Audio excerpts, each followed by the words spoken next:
Привет. I'm Chuck Olenek. My baptismal name is Yaroslav. I'm Eastern Orthodox.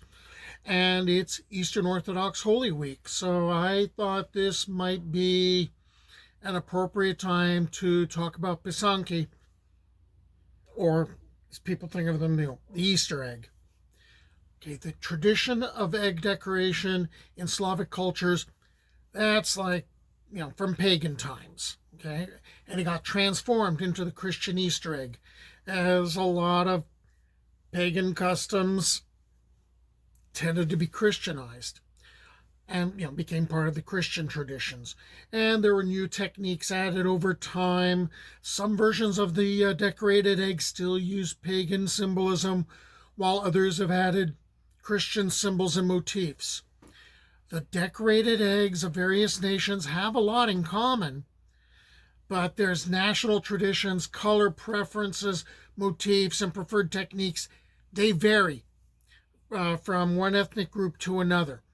And you have to remember, the traditional Slavic lands covered a lot of Eastern and Central Europe, but others dwell there too, who happen to be non-Slavic, like Romanians, Hungarians, and Lithuanians, who also make Pysanky. Okay, why do you call these eggs Pysanky? The Ukrainian name for a waxed resist type egg, Pysanka, comes from a word meaning to write, as the designs are written on the eggs with beeswax, not painted on. And there's a very significant difference there. Like icons, Pysanky are written, not drawn. The art is called Pysankarstvo, and those who practice it, traditionally women, are Pysankarki. So how old are Pysanky? Well, there's no actual Pysanky around from Ukraine's prehistoric times. Eggshells don't preserve all that well. Ceramic eggs have been discovered in excavations of Tripolian sites that were like 5th to 3rd millennium BC. These eggs were ornamented and in the form of dorokhalci. And those are like rattles that had a small stone inside, and that was supposed to scare away evil spirits. Similarly, no actual Pysanky from Kievan Rus exist, but stone, clay, and bone versions exist and have been excavated in many sites. Most commonly excavated from graves are ceramic eggs that are decorated with a horsetail plant pattern in yellow and bright green against a dark background. They're thought to be representations of real decorated eggs. These ceramic eggs were pretty common in Kievan Rus. Large cities like Kiev and Chernihiv had workshops that produced clay, tile, and bricks. They also made the eggs. And there was a characteristic style and okay, this is a good example. Smaller than an actual egg, maybe like 1 by 1.5 inches. Usually they were made from like reddish pink clays. They were used locally. They were also exported to Poland and to several Scandinavian and Baltic countries. The oldest real Pysanky that have ever been excavated were found in like a dig around 2013, and that was in a rainwater collection system that dated back to like the 15th century.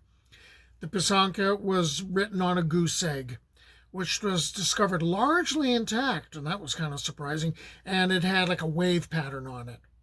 Like many ancient cultures, the Slavs worshipped a sun god. They called him Dajbog, and they worshipped him for obvious reasons. So Dajbog, the god of the sun, he's making his way across the sky. Hey, he's providing heat and light and warmth, and he's way up there. Humans can't get to him, but they can get to the birds.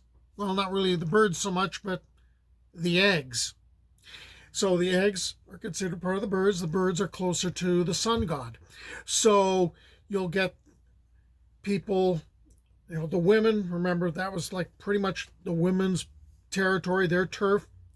They're using the wax resist method to decorate the eggs with all sorts of nature symbols, and these become talismans, bring good luck. And these are done to, honor the, rite of spring festivals, and they represent the rebirth of the earth. All right, so that long, hard winter is over, and there's life inside these shells. And it's also believed that there's a lot of special powers associated with this. Now we move into the Christian times. Prince Volodymyr, later Saint Volodymyr, was baptized. He tore down the pagan idols, conducted a mass baptism of his people in the Dnipro River, and banned the decorated eggs. Yeah, that was pagan stuff. The upper classes had previously often been buried with ceramic Pysanky, but gave up that practice. The lower classes were not buying this at all. They resisted really strongly. So what ended up happening was Christianity did an end run around that and said that no. The egg, it's not symbolizing nature being reborn. This is symbolizing the rebirth of man. And the egg, or the shell of the egg, was actually being compared to the tomb of Christ. And acceptance started to take place, so that the cross that may have been painted on, or with the wax resist method, which originally might have symbolized the sun, the cross becomes associated with Christianity. And so there's adaptations of other symbols that end up taking place, plus some new ones will get added. And during Holy Week, the eggs are dyed with bright colors and they're decorated with various techniques. And on Holy Saturday, Slavic Christians, Catholics, and Orthodox go to a late night service, which I always dreaded. And they're carrying a basket with traditional foods, and that's including the Pascha, the Easter bread, and there's cheese and butter and meats, so lots of kielbasa and stuff like that, and decorated eggs. Well, also plain eggs, and I'll get into the decoration later. During the service, the priests bless the food, and that's going to be eaten on Easter morning. And then some of the blessed eggs would be given to gifts, or given as gifts to children and to relatives and romantic partners. And I'll get more into that in just a bit. Others are going to be set aside for ritual and protective uses. So now it pretty much has become a Christian thing. So well before Easter, well before Holy Week, eggs are being saved up. Eggs are being collected. And it would not be unusual for a family to decorate 60 Pysanky, to be taken to church to be blessed.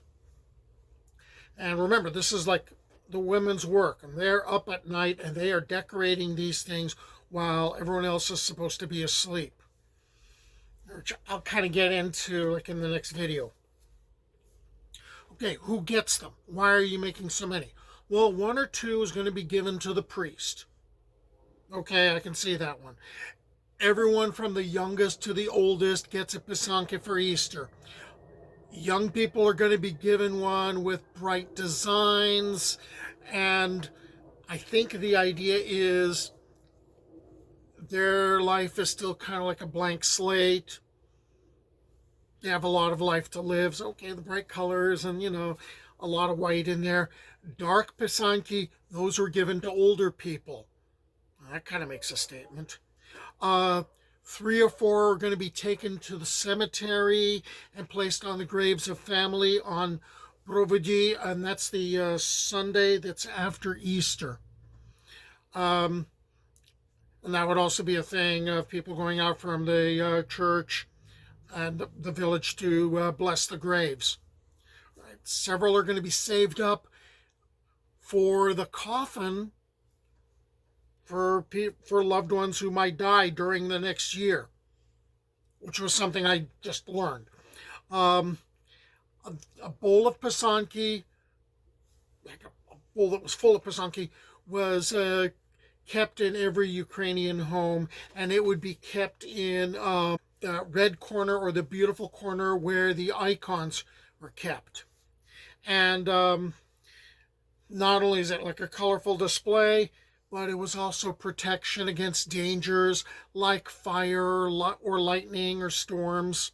You also are going to have a working farm, with the homestead, so you've got to provide protection there too. So maybe a couple would be placed in the mangers of cows and horses to ensure safe calving or colting and a good supply of milk for the young, and several in the nests of hens, which to me seems kind of twisted, but that was to encourage the egg laying. At least one was going to be placed beneath a beehive for good production of honey. You also have one set aside for each grazing animal to be taken out to the fields with the shepherds in the spring. A few are going to be placed in the orchard and in the fields to promote a good harvest. And then 10 or 12 were exchanged by the unmarried girls with the eligible men in the community. So think of this as a Valentine in a way. I would like to go on record right now as just having learned about this custom of receiving a pisanka as like a Valentine, I would like to complain. I never got one. The Hutsuls, ethnic Ukrainians who live in the Carpathian Mountains in western Ukraine, believe that the fate of the world depends upon the pisanka. As long as the egg writing custom continues, the world will exist. If for any reason this custom is abandoned, evil in the shape of a horrible serpent who is forever chained to a cliff will overrun the world. Each year the serpent sends out his minions to see how many Pysanky have been written. If the number is low, the serpent's chains are loosened, and he is free to wander the earth, causing havoc and destruction. If, on the other hand, the number of Pysanky has increased, the chains are tightened, and good triumphs over evil for yet another year. Newer legends blended folklore and Christian beliefs and firmly attached the egg to the Easter celebration. One concerns the Virgin Mary, of how she gave eggs to the soldiers at the cross, entreating them to be less cruel to her son, and wept. Her tears fell upon the eggs, spotting them with dots of brilliant color. A common legend tells of Simon the peddler, who helped Jesus carry his cross. He had left his goods at the side of the road, and when he returned, the eggs had all turned into intricately decorated Pysanky. Many superstitions were attached to Ukrainian Pysanky. They were thought to protect households from evil spirits, catastrophe, lightning, and fires. Pysanky with spiral motifs were the most powerful, as the demons and other unholy creatures would be trapped within the spirals forever. A blessed Pysanka could be used to find demons hidden in the dark corners of your house. Pysanky held powerful magic and had to be disposed of properly, lest a witch get a hold of one. She could use the shell to gather dew and use the gathered dew to dry up a cow's milk. The witch could also use bits of the eggshell to poke people and sicken them. The eggshell had to be ground up very finely and fed to chickens to make them good egg layers, or broken into pieces and tossed in a running stream. The cloth used to dry Pysanky, that was very powerful too. That could be used to cure diseases. It was also considered very, very bad luck to trample on a Pysanka. God will punish you. Oh, another thing.